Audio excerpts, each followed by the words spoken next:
Como lo habíamos prometido, nos acompaña en esta mañana el ex secretario de Comercio Interior y ex embajador económico, ¿no? No, es agregado económico. Agregado económico de la Embajada de Italia, Guillermo Moreno. Buen día, Guillermo, ¿cómo le va? Muy bien, gracias, gracias por la invitación. Bien, bien, tranquilo, bien.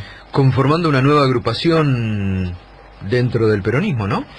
Bueno, nosotros tenemos una agrupación histórica en la capital federal que es Pueblo Peronista, y ahora con un grupo de compañeros estamos armando una agrupación a nivel nacional, que le hemos puesto la Néstor, y bueno, nos estamos juntando, nos estamos articulando. Ahora para la primera semana de febrero haremos un plenario, juntaremos a los cuadros de todo el país y bueno, le vamos a ir dando una orgánica. El peronismo, viste cómo es, se junta y se empieza a organizar. ¿Y cómo se denomina? La Néstor por Kirchner, obviamente. Y esto, digamos que van a reivindicar, digamos, estos 12 años dentro de... No hay duda, no hay ninguna duda que vamos, la década ganada fueron los momentos, obviamente el pueblo así lo siente, del 2003 al 2013, la década ganada fue ciertamente unos momentos muy especiales para nuestro pueblo. El país creció al 8, al 9%, tuvimos un desarrollo económico, político, social extraordinario. Creo que se puede decir que dentro de la década del 45 al 55 y la del 2003 al 2013, con precisión, fueron los momentos más felices de nuestro pueblo. Para gran parte de la oposición y para muchos sectores de la Argentina fue una década perdida, los 12 años de Kirchner. No hay duda, para la oligarquía seguro. Sí, claro. No hay duda. El nuevo ministro de Economía, Alfonso Prat, cuando presentó al nuevo secretario de Comercio Interior, dijo no se parece nada a Moreno. Sí. ¿Por qué dejó...? El presidente también dijo eso. Sí, algo de eso, exactamente. Sí. ¿Por qué dejó crecer? Yo le saqué un afiche que dice gracias. ¿Por qué? Y que él dijo que no voy a tener ningún Moreno, ni ahora ni nunca. Entonces yo le saqué un afiche que gracias por las dudas, no sea cuestión que lo no, por eso, te digo gracias, porque la verdad que como no tengo nada que ver con esto, gracias. Pero digo, ¿por qué? ¿Usted no cree que fue un error no haber hablado a tiempo en su momento, que creció ese mito de que usted era un maltratador? Mire, en los gobiernos cada uno tiene su función, y yo lo dije, puedo repetir ahora. Mi rol era jugar de 5. Yo tenía que cuidar que no pasaran ellos, no hacer goles. Y el que no pasen ellos indicaba que yo tenía que tener un perfil comunicacional como el que tuve. ¿A ellos a quién se refiere? Que no pasen ellos, ¿a quién? A la oligarquía y lo que expresa la oligarquía en la Argentina. La oligarquía hoy? Y las 1000 familias dueñas de la tierra en la Argentina, lo de siempre.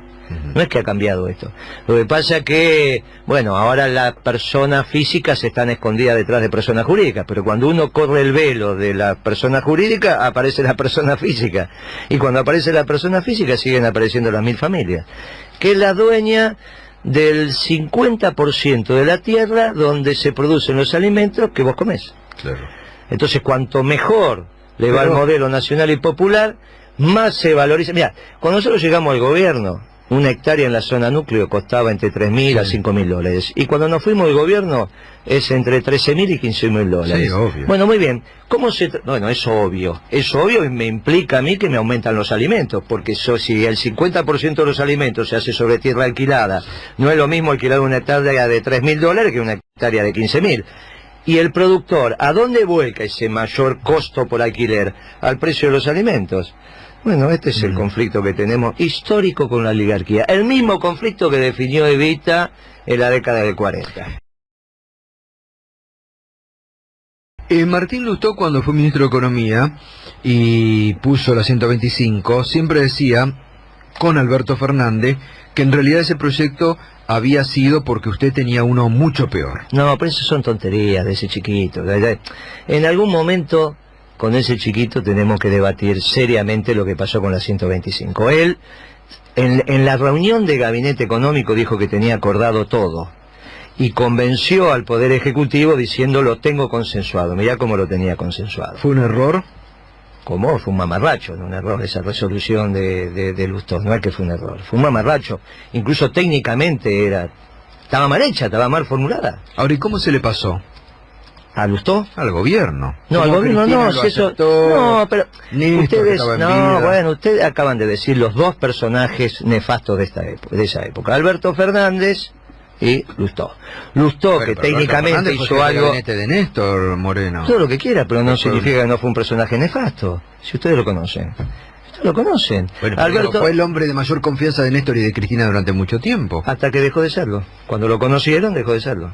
¿Pero por qué? ¿Qué le conocieron? Y le conocieron con la vieja canción de Citarrosa, que decía que un traidor puede más que 1000 valientes. Lo que pasa es que uno, en algún momento determinado, confía, hasta que deja de confiar cuando lo terminaron de conocer. ¿En qué lo traicionó? Alberto Fernández. Y cómo construyó, entre otras cosas, cómo condujo el conflicto con el campo. Yo estuve en esas reuniones. Sí. Cada vez que llegábamos a un punto de acuerdo con el campo, él lo destruía. Él lo destruía. ¿Por qué? Porque quería resolver los conflictos internos que había en el gobierno con la externa. Cosa que el peronismo nunca tiene que hacer. No se puede resolver lo interno con lo externo. Él quería estirar el conflicto para resolver las internas que había en el gabinete, desplazando a uno de los sectores, entre los cuales estaba yo. Y en realidad lo que hizo fue poner al país en una situación crítica sin necesidad. Y todo eso utilizado bajo un herramental técnico pseudocientífico de este chiquito Lustó, que la verdad que en ese tema y en muchos otros no sabe dónde tenía en la nariz.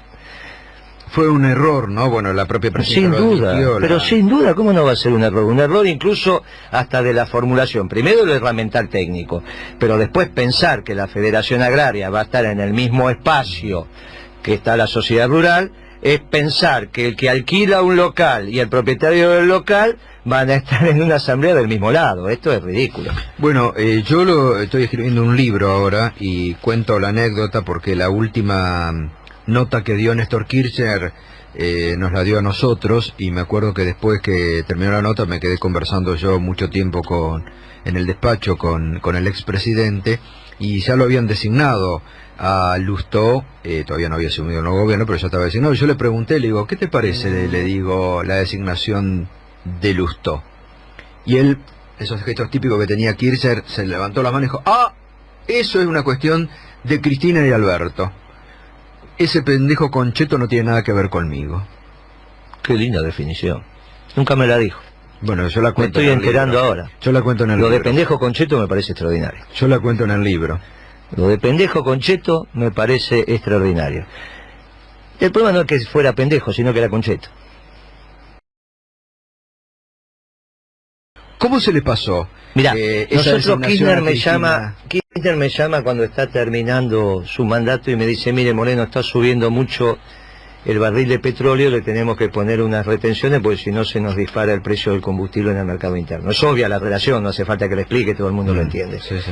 Entonces nosotros hicimos las retenciones móviles para el sector petrolero, que duraron años y años y años, y recién se derogó esa resolución hace muy poco tiempo, cuando se revirtieron los precios internacionales y los locales, y el internacional pasó a estar abajo del local. ¿Está bien? Sí, sí. Y no hubo ningún conflicto, no hubo ningún problema. Es muy simple hacer unas retenciones móviles, pero es muy simple. Ahora este chico le quiso inventar el agujero al mate, hizo una resolución que era un mamarracho, y después, cuando le salió mal, se aprovechó de que yo jugaba de 5 y que no salían los medios, y empezó a decir cualquier payasada. ¿Cómo era esto que el INDEC no estaba intervenido? Porque todo el mundo dijo, Moreno destruyó el INDEC, Moreno puso a su gente, la patota de Moreno, decían desde ATE. Desde ATE. Y algunos signos políticos también, ¿no? Sí, sí, no hay ninguna duda. El representante de ATE, un militante del Partido Radical. Cantidad de afiliados en el entorno de 100 afiliados. Estamos hablando dentro del INDEC. Primero que quede claro que nunca estuvo intervenido. ¿En eso ya estamos de acuerdo? Sí. Muy bien, no hubo nunca ningún decreto de intervención del INDEC. O sea que todos los comunicadores, periodistas, como se quiera, que dijeron el INDEC está intervenido, por favor que pidan disculpas. Y si no, que traigan el decreto de intervención, que tiene que ser muy similar al decreto que acaba de firmar Macri. ¿Está bien? O si no encuentran ese decreto, lo que le pido es que digan, mire, la verdad que Moreno tenía razón, el INDEC nunca fue intervenido.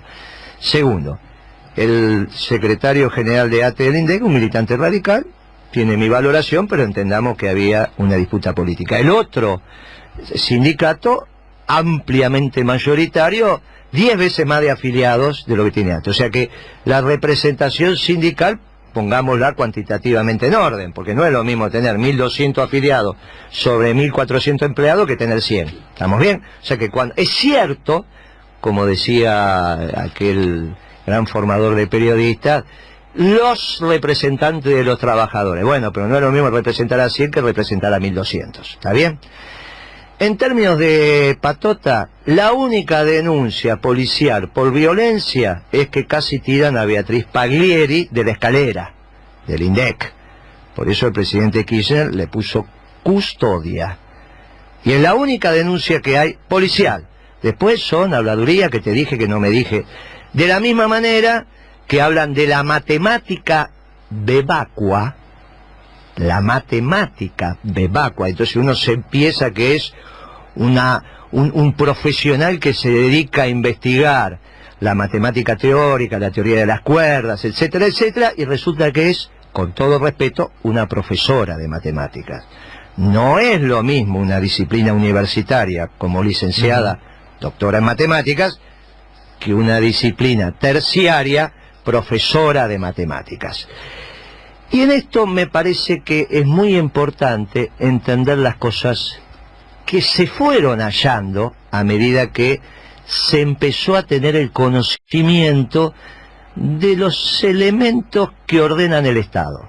Porque nosotros llegamos con el 22% de los votos y el gobierno se encontró con nosotros, no nosotros con el gobierno. Fuimos de a poquito entendiendo lo que pasaba.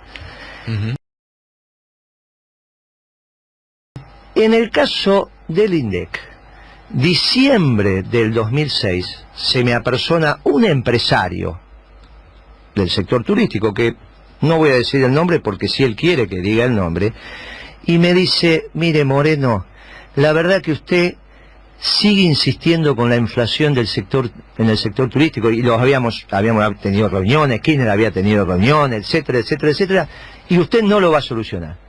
Y le digo: vos veniste a mi despacho para desafiarme, para decirme que esto no lo voy a solucionar. No, me dice: ¿sabe por qué no lo va a solucionar? Porque yo soy informante clave del INDEC. Vos sabés que hay informantes clave que son... ¿Y sabe qué me pregunta el INDEC a mí sobre el sector turismo? No los viajes a Mar del Plata, los viajes a Cancún y los viajes a Miami. ¿Cómo le digo? Claro, el INDEC no me pregunta cuánto sale un paquete a Mar del Plata, sino un paquete a Cancún. Y a mí el precio del paquete a Cancún no lo defino yo, se define en Cancún, se define en Miami. Por eso es internacional. Pero, explícame una cosa, ¿qué tiene que ver eso? Y por eso le digo que usted no va a resolver nunca la inflación vinculada al sector turismo, porque esto es lo que me pregunta el INDEC. En ese momento hice un informe secreto, dirigido al presidente Kirchner, dirigido al jefe de gabinete, que era Alberto Fernández, y dirigido a la ministra de Economía.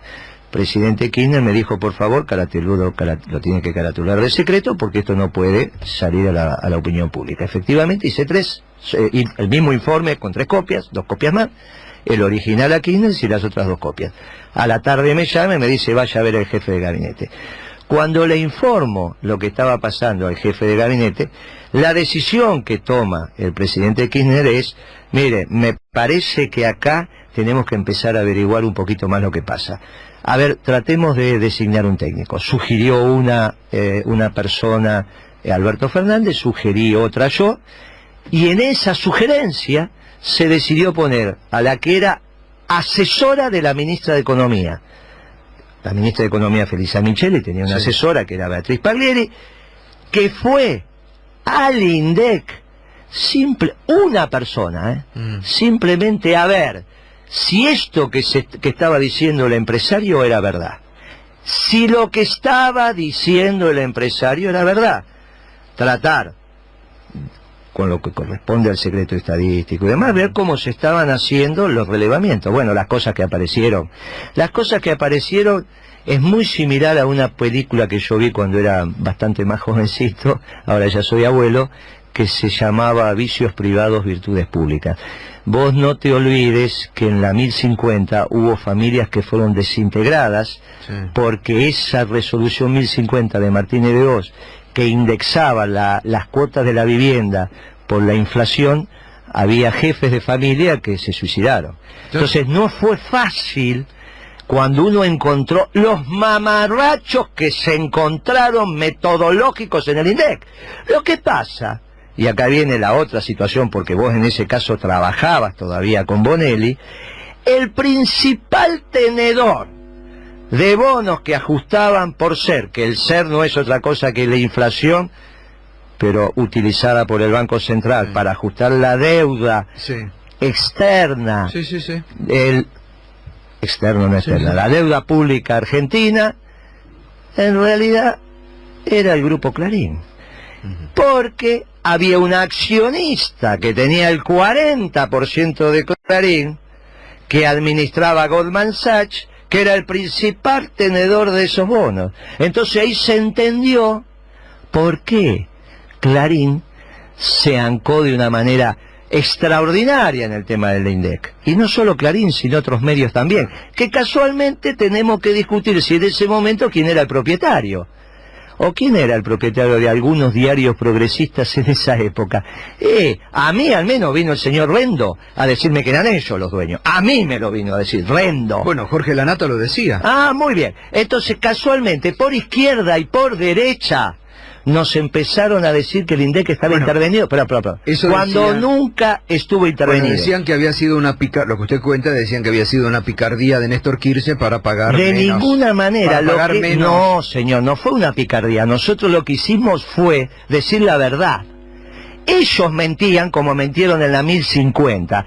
Ellos inflaban la inflación como lo estoy explicando con los viajes a Cancún y con muchas otras cosas que podríamos contar. Y ese diferencial a favor de ellos es la friolera de 40.000 millones de dólares. 40.000 millones de dólares, con lo cual se pueden comprar cualquier conciencia de periodistas de izquierda, periodistas por derecha, políticos por izquierda, políticos por derecha, representantes de los trabajadores o lo que venga. Lo que hizo el gobierno nacional y popular es decir la verdad.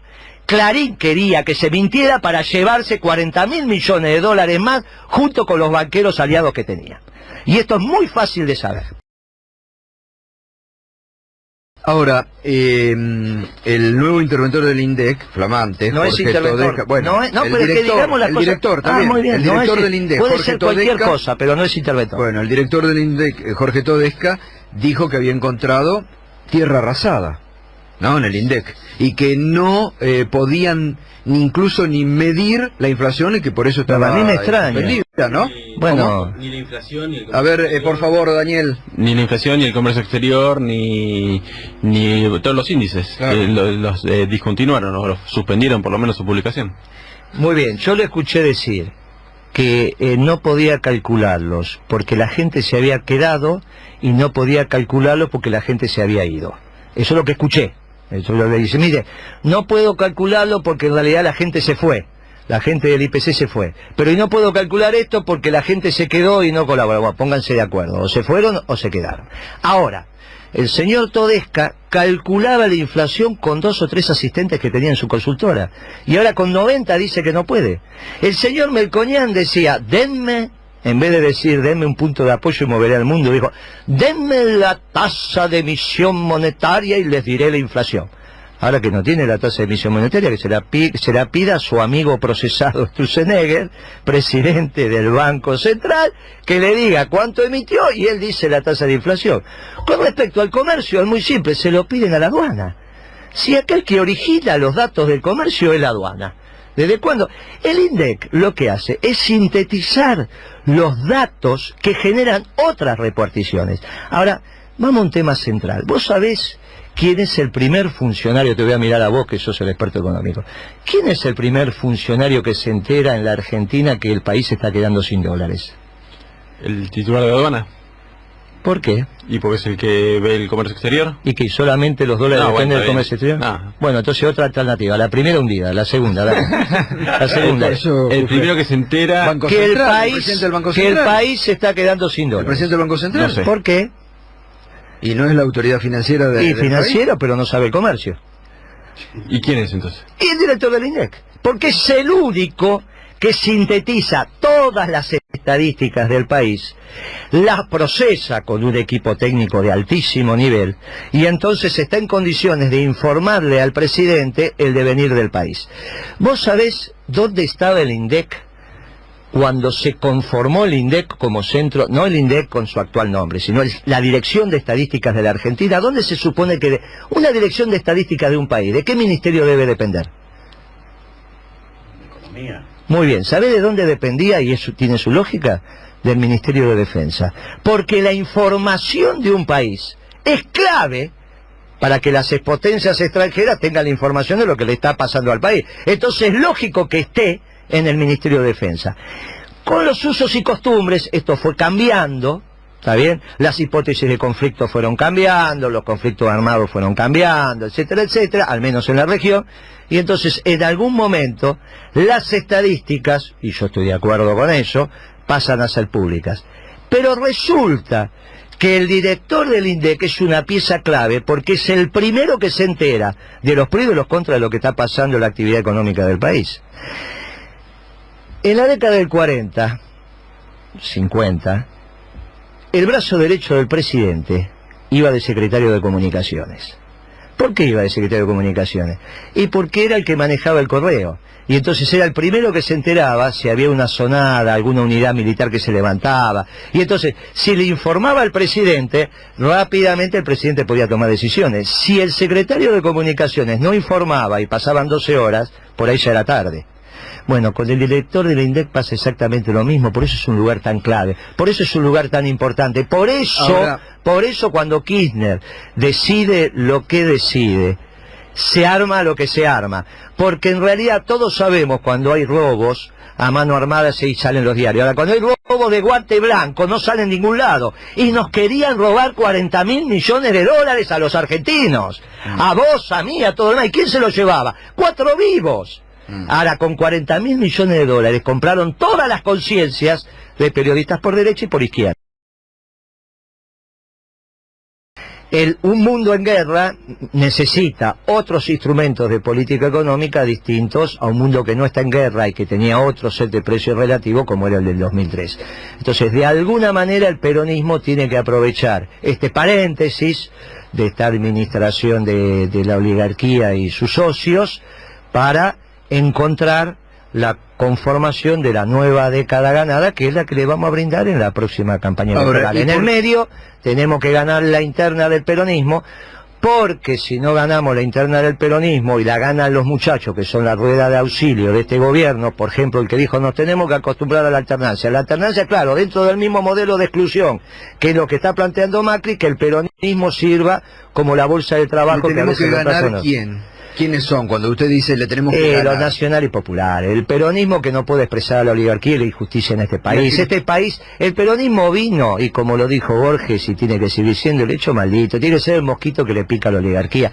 Nosotros, mientras haya un solo pobre en este país, no terminó nuestro trabajo. Estos nos quieren venir a convencer que la pobreza es un hecho estructural y que no va a haber ninguna otra alternativa, que en este país no banquemos un 22% de pobreza, porque no alcanza para todo. Bueno, el peronismo vino para decirle no solo a la Argentina, sino a muchos desocupados de los países hermanos, que acá no vamos a terminar hasta que este país cobije a todos sus hijos. Cristina Kirchner y Néstor Kirchner fueron un matrimonio extraordinario, y los dos fueron los mejores de nuestra generación. Ahora, que obviamente que cada uno tenía sus características, una mujer y el otro hombre. No es lo mismo el diálogo que teníamos dentro del género que intergénero. Pero esto no tiene nada que ver. La concepción, la manera de conducir, las características hacia dónde llevaban el país, fueron un matrimonio. La conducción del Frente para la Victoria, no hay ninguna duda que es Cristina. No hay ninguna duda que es la conducción. Después ella decidirá quién va a ser el candidato que va a expresar esa política dentro de 4 años cuando lo presentemos a elección. Pero la conducción, yo creo que nadie discute la conducción de Cristina. ¿Candidata? Eso lo va a decidir ella. Yo la verdad que no, eso me parece que son los tiempos de ella. Estuvieron 12 años tomando decisiones.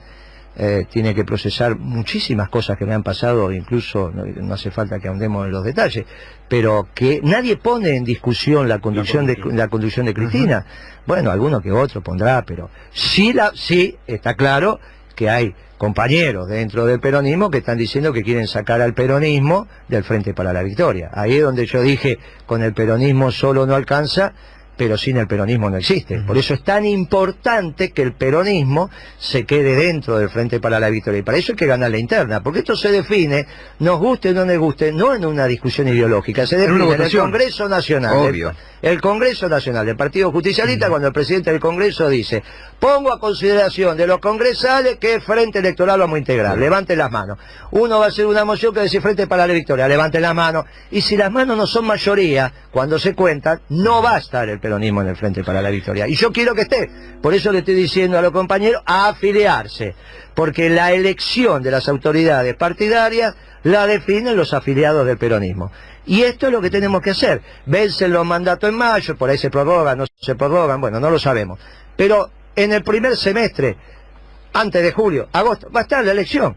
Y entonces tenemos que ganar esa elección para que, entre otros Massa, no transforme al peronismo en la red de auxilio de este gobierno, que ya lo dijo con total transparencia. Quiero la alternancia, quiero juntarme con el peronismo de los peronistas buenos. Al margen de lo que decía Perón, que cuando uno se junta con los peronistas buenos se queda nada más que con la mitad, porque Perón lo decía con una chicana. Lo que él dice con peronistas buenos es aquellos que acepten que la pobreza en este país vino para quedarse con este gobierno. Y es el peronismo funcional al oficialismo. Yo no quiero eso, yo quiero un peronismo rebelde, yo quiero el peronismo que siga siendo el hecho maldito de la oligarquía en este país. Ahora, sin embargo, la relación de Néstor Kirchner en el primer gobierno con Mañeto andaba sobre rieles. ¿En qué momento se quiebra esa relación? No, desconozco. Yo sé que a mí el señor Rendo vino una vez a mi despacho y me dijo, Moreno, vengo a decirte que oficialmente hemos decidido declarar la guerra al gobierno. Entonces le digo, ¿Rendo? Sí, Rendo. Sí. Entonces digo, pero usted está... Y eso sería año... 2008. Después de lo del campo. 2008, no, antes sí, acababa de asumir Cristina. Y entonces... No les gustaba a Cristina. Y bueno, no sé, pero yo te digo lo que a mí me pasó, yo estoy por eso el peronismo cuando habla. Y entonces, bien le digo, pero ustedes son locos, ¿cómo una empresa, por más un grupo económico, le va a ganar una guerra a un Estado? Entonces me dice, nosotros no somos un grupo económico, nosotros somos Clarín. Ah, muy bien, bueno, ahí tenés la puerta. ¿Usted tenía buena relación con Rendo? No, teníamos una relación institucional, como yo había sido secretario de Comunicaciones y ellos tenían que ver con esto. Ahí lo llamé a Kirchner, le dije, mire, esto me acaba de acontecer, porque no la encontré a la presidenta. Me dice, es el segundo funcionario que me lo dice, el primero no sé quién fue, ni tampoco me lo dijo ni pregunté, pero esto es lo que pasó. En aquel momento, aparentemente, el Grupo Clarín habrá habido un tema, un compañero del peronismo, yo era secretario de Comunicaciones, un compañero, viste que el peronismo, bueno, en todos los partidos siempre hay gente que se especializa en un tema, me dice, y este se especializaba en medio. Entonces a los 6 meses de estar en el gobierno, compañero que le decíamos Gomita, vino y me dijo, mire... ¿Gomita? Gomita. Le decíamos Gomita, era de ahí de Lugano. O sea, y entonces me vino y me dijo, mira, Guillermo, te vengo a avisar que Clarín los va a acompañar 1 año, 2 años. Y después los va a empezar a apretar y después los va a voltear. Le digo, ¿qué me estás diciendo? No, te vengo a contar esto. Y me quedó, el compañero se fue, dijo y se fue. Y bueno, y efectivamente fue lo que pasó. Gomita y después, después vi que era una metodología permanente cuando hicimos la investigación de Papel Prensa La Verdad, porque ahí apareció claro, cómo Clarín sistemáticamente hacía esto. Pero nosotros éramos gente que no sabíamos estos temas. Lo que pasa es que es difícil explicarle a la gente que había cosas que no sabíamos, y no sabíamos, nos fuimos enterando sobre la marcha. Esta es la verdad de la milanesa. Encontramos un país devastado y empezamos a trabajar y a hacer, y ahí fuimos conociendo. ¿Estuvo en algún momento en el pensamiento de ustedes, cuando hicieron esa denuncia de Papel Prensa, intervenir Clarín? No, de ninguna manera, no. El mundo se ha transformado en un mundo monocolor como jamás tuvimos. Jamás, cuando nosotros éramos jóvenes, cuando era vos militante de la democracia cristiana internacional era una de las terminales, pero tenían los cubanos, tenían los angoleños, los vietnamitas, la revolución argelina y el bloque soviético, el bloque chino. Ahí no quedó nada. Hoy lo único que quedó es un mundo monocolor, conducido claramente por el país que ratificó su posición hegemónica por los próximos 30 años, que es Estados Unidos, y un discurso desde lo ético, desde el deber ser, de lo espiritual, que es el Papa. El único que le está diciendo al mundo, me están generando un mundo de exclusión, esto no puede ser, por favor, revean este modelo de desarrollo, es el Papa. Y este gobierno nos viene a instalar en la Argentina vino a instalar lo que está pasando en el mundo, una exclusión permanente del 20-22% de la población. Y encima tenemos algunos muchachos del peronismo que quieren ser la rueda de auxilio de esto con una pretendida alternancia. Bueno, el trabajo que tenemos los peronistas es entender que cuando Evita enseñó que había injusticia es porque había pobreza. Que no nos vengan a explicar que no hay otra alternativa que tener una Argentina con pobres.